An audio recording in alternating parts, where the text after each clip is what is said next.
Neiman, Brian Wilson, Mary Catherine Ham, today's newsmakers, and you. The Morning Majority, 630. WMAL. 8:37 on WMAL Wednesday morning. We got a chance to talk with Newt Gingrich yesterday. Former Speaker of the House, obviously wants to be the next president of the United States. He's had some problems with the campaign. And more problems after we talked to him. Yeah, it didn't start out well with the whole Paul Ryan thing, and then a lot of people on his staff left.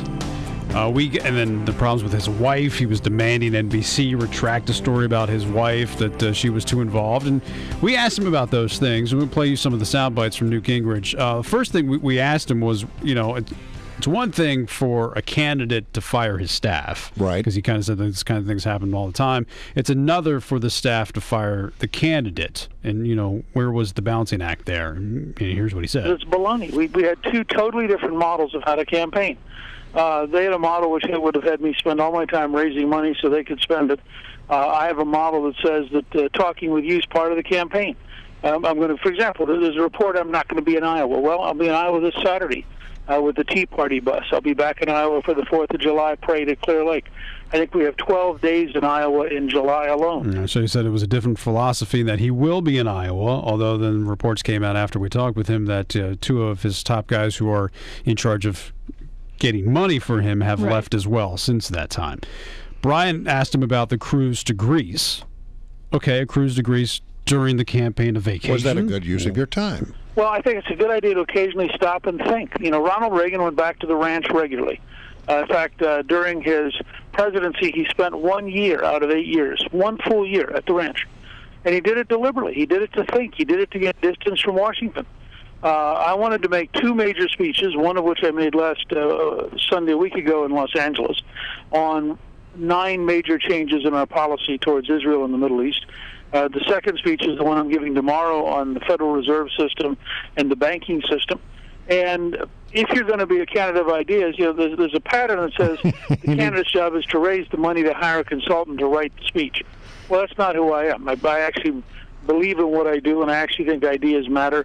And I'm going to spend some of my campaign time actually learning and thinking. All right, so that's an unconventional way of going about a campaign, and he really wants to talk about big policy issues as well. That's right. And then you asked him, Brian, well, on how you going to win if you're using that unconventional style, and here's what he said. Well, I think I've got to focus on ideas and solutions and content longer than the news media can focus on whatever angle of attack they want. And then gradually, I think by November, we have to have rebuilt the campaign well enough that by the time you get to Iowa in January, we have a real campaign. Remember, John McCain at this point was about exactly where I am in 2007.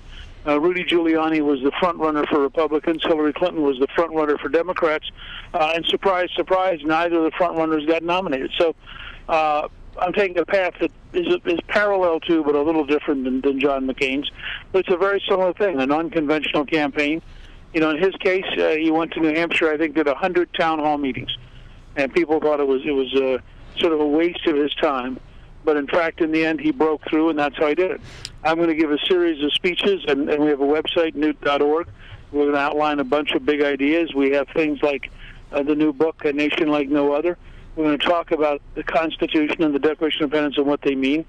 And between the different things I do to communicate ideas, I believe that you're going to see in September and October a steady increase in our ability to organize and attract people, because I think people instinctively understand that we are in real trouble and we're going to need real solutions, not just gimmicks, not just slogans, but very fundamental solutions to change this country's direction.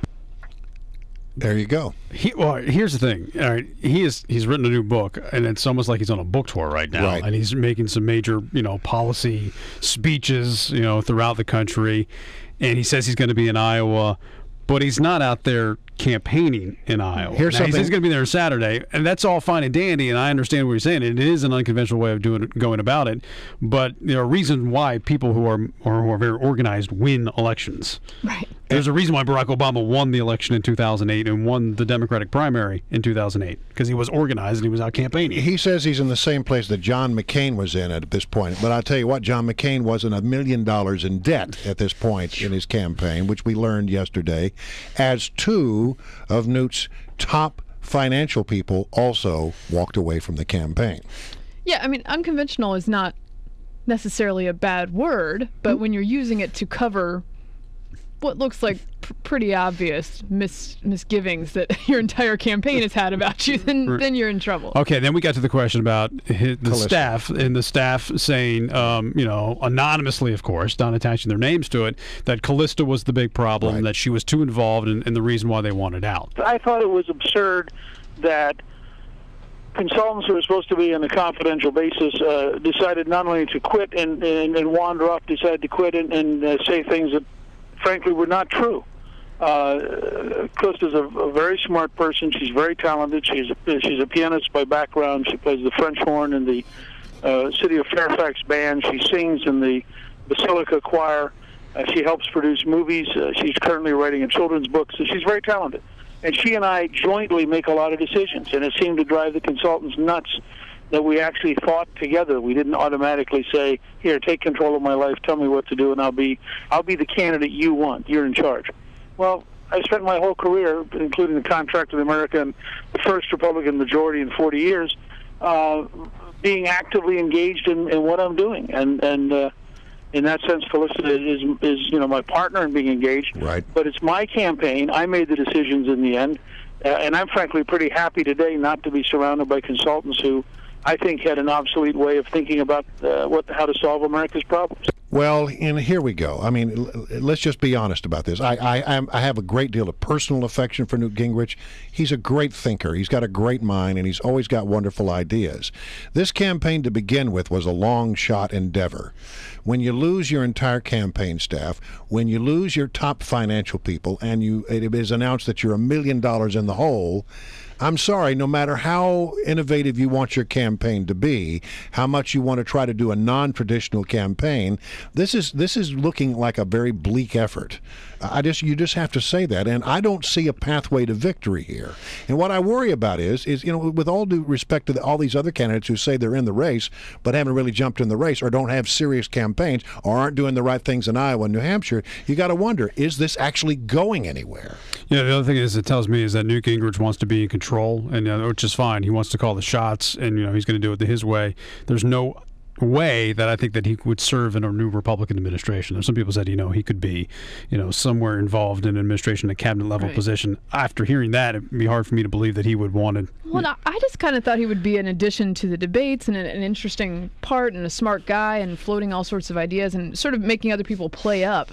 But he's been so undisciplined in his messaging thus far that it doesn't seem like he's going to inspire too much out of other folks. If doing it his way is to attack the Ryan plan, then there's a problem.